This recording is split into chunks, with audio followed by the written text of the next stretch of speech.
सभी को नमस्कार। करियर फर्स्ट चैनल पर आप सबका स्वागत है। डिक्टेशन लिखने के लिए तैयार रहें। Ready, start.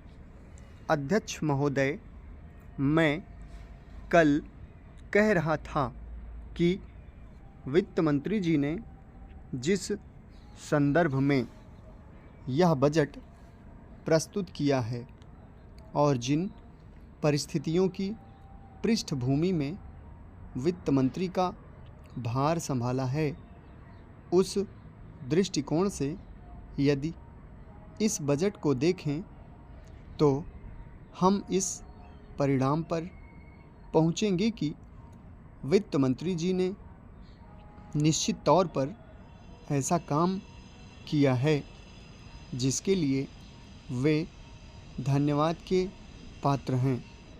उन्होंने देश की अर्थव्यवस्था को सुधारने के भार को लेकर उसमें सफलता प्राप्त करके देश की बिगड़ती हुई आर्थिक दशा को सुधारा। पिछले वर्ष देश का उत्पादन बढ़ा है, उद्योगों में सुधार हुआ है, कीमतों में सुधार आया है, हमारा आयात कम हुआ है और निर्यात बढ़ा है।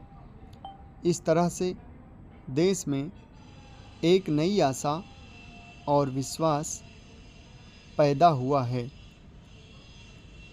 इस वर्ष के बजट द्वारा भी उन्होंने पिछले वर्ष के कार्यक्रम को जारी रखने की कोशिश करने का प्रयास किया है। मुझे इसमें कोई संदेह नहीं है कि इसमें भी उनको सफलता मिलेगी। उन्होंने देश के आयात निर्यात के बारे में जो कदम उठाए हैं, उनसे निश्चय ही हमारे विदेशी व्यापार का संतुलन सुधरेगा। यह निश्चय के साथ कहा जा सकता है। मैं वित्त मंत्री के लक्ष्यों व कर नीति का आम तौर पर स्वागत करता हूँ।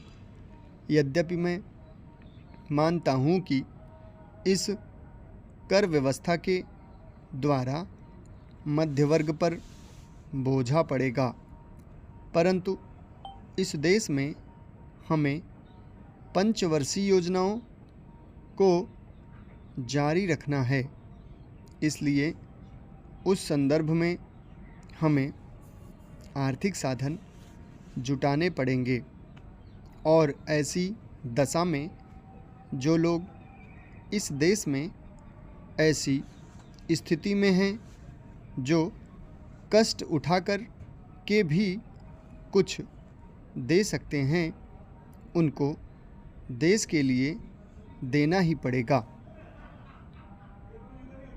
इसलिए वित्त मंत्री जी के इन कदमों का भी मैं स्वागत करता हूं, परंतु साथ ही साथ मैं नम्रतापूर्वक यह अवश्य कहना चाहता हूं कि वित्त मंत्री महोदय ने किसानों पर जो भी नए कर लगाए हैं, उनके ऊपर वे फिर सोचें। मेरी मान्यता के अनुसार वित्त मंत्री द्वारा खाद पर जो कर लगाया गया है, जो शुल्क लगाया गया है, वह एक ऐसा कार्य है जिससे इस देश का विकास रुकने वाला है। उन्होंने अपने बजट भाषण की भूमिका में कृषि संबंधी कच्चे माल के उत्पादन के लिए पूंजी लगाने की आवश्यकता पर जोर दिया है। उनको स्वयं की यह मान्यता है कि कृषि का उत्पादन बढ़ाना बहुत आवश्यक है। समाप्त। धन्यवाद।